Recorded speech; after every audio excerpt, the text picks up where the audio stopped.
back to my channel, Button and Pip. My channel is all about my dressmaking journey, so if that's something you enjoy, please subscribe and have a look back at my previous vlogs. Now, I've also got somebody else with me today, Summer. She's grown so much. Are you having a big yawn? She's grown absolutely huge, bless her. But we've had so much fun together this month, haven't we? We have. Right, enough dog gushing. Now, today I'm going to be popping on and talking about all the things that's happening in November. So, off she goes. Now, the first thing that happened in November was the Me Made Swap Shop. So it was held at my local fabric shop, Sew Your Own Wardrobe. Downstairs, they let me have a space. And people brought along their unloved Me Mades and we were able to swap them and re-love them. Now, I was really lucky. I actually picked up 4 new things. So I'm going to show you those things. Well, one of them actually is in the wash. So I apologise, I can't show you that one. Now, this was one of the ones that I picked up, and it is a lovely fleecy sweatshirt. So it's a London sweatshirt. Freya brought this from Crafty So and So along, and it's quite cropped, but I quite like that. And it's been so cosy on those autumn walks that we've been doing with Summer. So I really loved that one. So as soon as Freya brought that in, I was like, oh, I like that, because I don't actually have the London sweatshirt. So it was nice to actually have a look at a pattern that I've never made and maybe consider that make in the future. So that one was a massive plus.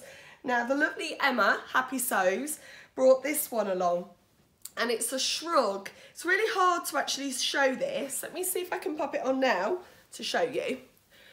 Oh, it's on inside out. Hold on a second. But it's this lovely sort of pointy Roma, another warm make shrug. And it's been so cosy. Really nice big cuffs. Now, I apologise, I actually don't know what pattern this is. So if Emma's watching this, if she could put a little comment to say what it is.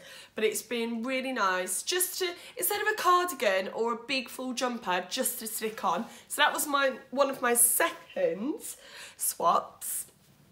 And this was another swap that's not currently for now, but it's something I'm thinking of in the summer. And the lovely Holly donated this. So it's basically a full circle skirt with an elasticated waist. It's a tiny bit too tight. So what I'm going to do is just unstitch it, take the elastic out, redo the elastic, because there's loads of space in there that it doesn't need much more adding to it. So I think that's going to be really great. And I'm thinking about this in the summer with a nice crisp white shirt. I think that would be gorgeous. But I was drawn to the fabric to start with. I absolutely love that. But yeah, there's my swaps that I picked up.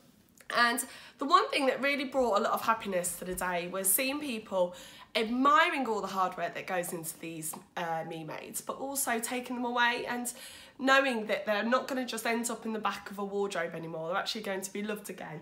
So thank you to everybody that came that day and brought along their swaps, and also a massive thank you to everybody that made donations. I was raising money for Pancreatic Cancer UK with the event, so we had a raffle and any other donations. I really appreciate every contribution that people have made. I'm really sorry that I don't know the exact amount, but I'm recording this on my phone. I'll have a look after the vlog and I'll pop up how much we're currently on. So thank you, thank you, thank you. And thank you to the people at Sew Your Own Wardrobe for letting me use their space downstairs. So yeah, that was one mad Saturday morning. Hopefully, I'm thinking about maybe doing it again when there's another season change, about springtime, because it'd be good to bring out sort of the summer wear that people are probably thinking about not getting rid of, but no longer wanting, and passing on to a better home. So yeah, really, really happy with my swaps. Sorry, I didn't make them. I can't credit myself for any of that beautiful craftsmanship. Now, on to my makes. So, if you've seen my previous vlog that I put up about my hack, I still don't know what to do about my tulip skirt hack. Thank you to everybody that's commented. The general consensus is about the pleats, about letting the pleats out a little bit, which I think is totally achievable, but I just don't know whether I can be bothered to do it, because I've kind of fallen out of love with the project. And if you watch back in the vlog, you see the moment that I realise it doesn't fit, and I am really frustrated about it. I'm really annoyed at myself that I let it go all the way to the end without checking sizing. I might actually redo the whole hack again in some different fabric and do a size 12 instead of a size 10. Then I can keep those lovely big pleats in, which I really like with the whole shape. I don't know. It's sitting upstairs still, waiting for me to decide what to do with it. I'm still at a loss of what to do with it, but I am pretty gutted about that make. Now, on a happier note, this was a success. Now, I made this actually on the 31st of October, but I'm just going to count it as a November make because I'd already filmed my October vlog. So this is the Iron Patterns Zebra. I probably pronounce it all wrong every time I say it, but the top, because I've done the lion with the big puffy shoulders, and now this is the one where all the drama is down at the cuffs, and I absolutely adore it. Now, if you follow me on Instagram, you probably see that I'm wearing this all the time, because it is basically, once it's in the ironing pan and it's ironed, it's back in my drawer, it's back on, because I'm just finding it so comfortable to wear. Now, let me talk about this pattern to you. So the major change that I made to this pattern is that, like the lion, I took out the shoulder opener. I'm not even sure what sides the shoulder buttons are or poppers. I had the success with the lion taking it out, so I'm just going to do that from now on. I'm not even going to bother trying to do it because I know it's a beautiful feature and I know it kind of sets it apart from every other top, but I just think the hassle of putting that in with all the interspacing and all the neckbands and everything, I don't really see any benefit to it, so I've just got rid of it completely. That's the only change I really made to this. Oh, another change that I did make to this was my cuffs. The cuffs for some reason came up absolutely huge, this part here. So again, look, I am terrible for this, but I'd already attached this, overlocked it and everything, tried it on, huge. I should have checked the cuffs before I attached it to the sleeve.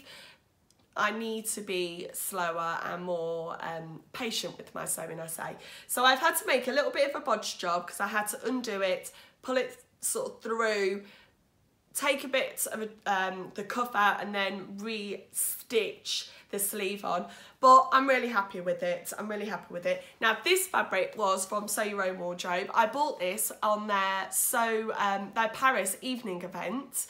So I'd had a few glasses of wine, had a little bit of fabric shopping, and they had a sample dress. I'm not sure what pattern it was, but they had a sample on their rail of this fabric made up, and I fell in love with it. So it's I don't know what it is exactly. It's a jersey. It's not a French terry jersey, so it's quite lightweight, but it's absolutely beautifully soft, and it does have some structure to it or some weight to it, which I really like because it goes really well with these big sleeves. But can I just say now, I'm a little bit obsessed with leopard print, and if you look back to a year ago when I had it was after the first sewing weekend that I'd been to, and there was some fabric that was given to us in our goodie bag, and it was a leopard print piece of fabric.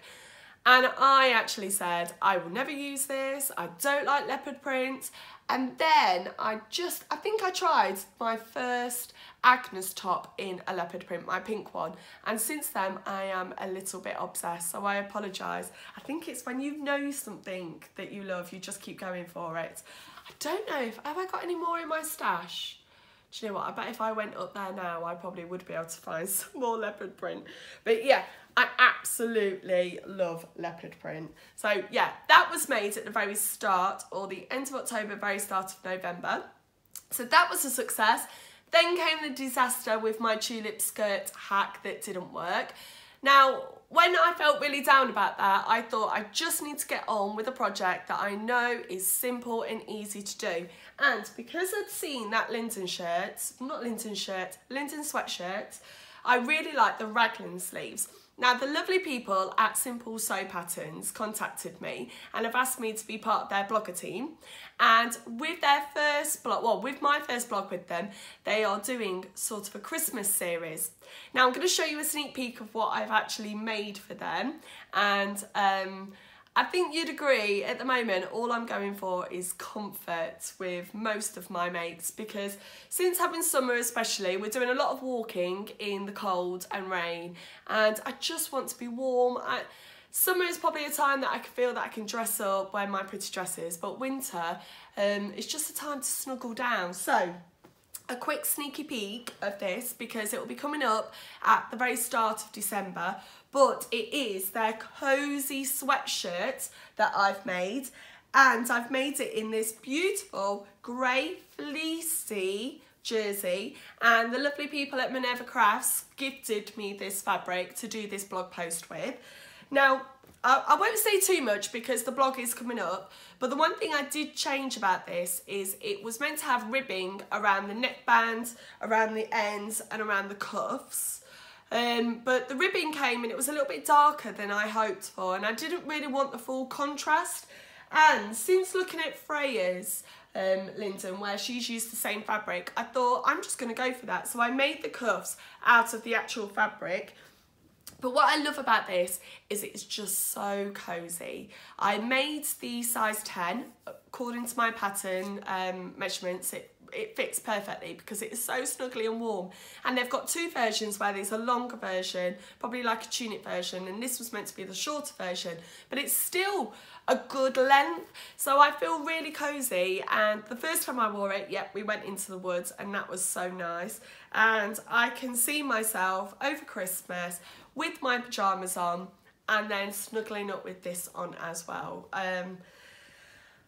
I think that's just my mood at the moment. I just want to be warm and comfortable and just happy and cosy, ready for Christmas. But yeah, that's November. Is there anything else in November? Oh, let me quickly chat to you actually. So I did a vlog with Juliet where we're doing a festive challenge. So she chose some fabric for me and I chose some fabric for her, and we're going to make a dress for the festive season. Now have a look back over on her channel. I'll put a link down actually in the description box directly to that vlog, but she's bought me some beautiful jacquard fabric. There was 4 yards, so 4 meters, so loads, and I've chosen my pattern that I'm going to do with it. So the pattern I'm going to make, because I really want it to be a dress that I can wear again in the summer, and I've got a wedding actually coming up next summer, so it might actually be quite good for that. But I've chosen the Elisalex dress from By Hand London. Now it's the first By Hand London pattern I've ever done. I've got the PDF, so I've downloaded it, cut it out, so it's all upstairs by my machine ready to start sewing. But what's stopping me at the moment is I've got to change my overlock thread from black to white. And as everybody knows, sometimes it goes perfectly well, sometimes it gets completely messed up. So I need to just have a good sort of half an hour window to rethread my overlocker. But yeah, it's upstairs ready. Now the Elisalex dress it's a bit like a Betty dress actually. It has princess seams though, and then it has the tulip skirts. And I'm looking forward to it. And I am going to wear this dress actually for Christmas Day. I don't actually have any Christmas parties coming up. We've got a few sort of meals with friends, so I might wear it out for then if I get it done. What date is it today? It's the end of November, the 29th or the 30th. So yeah, I'm going to get this done over this weekend because I don't think it'll be too much hassle. I've just got to get this a zip for it and then I can get straight onto it. But yeah, that's going to be my challenge and my make coming up for December. But that's really all I've got planned. I've got some more jersey and I am thinking of another lion or another zebra or zebra or whatever this one's called. I think I'm just feeling a bit manic at the moment, so I just want to try. With Christmas coming up, everything's kind of 100 miles an hour, but I think I just want to try and make some garments that with patterns that I've made before, so that I don't have to put too much thinking into it. I can just kind of go along with the flow, and I know it will fit, so I won't have issues with that. But yeah, so I've got the festive dress coming up, and then I'm gonna make some more cozy makes. I'm so sorry that it's just all cozy, nothing actually that fancy at the moment, but yeah. Thank you ever so much for watching. If you like my video, please put a little thumbs up and like this video. And again, if you haven't subscribed, please go ahead and subscribe to my channel. Right, that's November done. Am I ready for December? I don't know. It's going to be a bit mad as well. But yeah, let's just go for it. All right, bye-bye.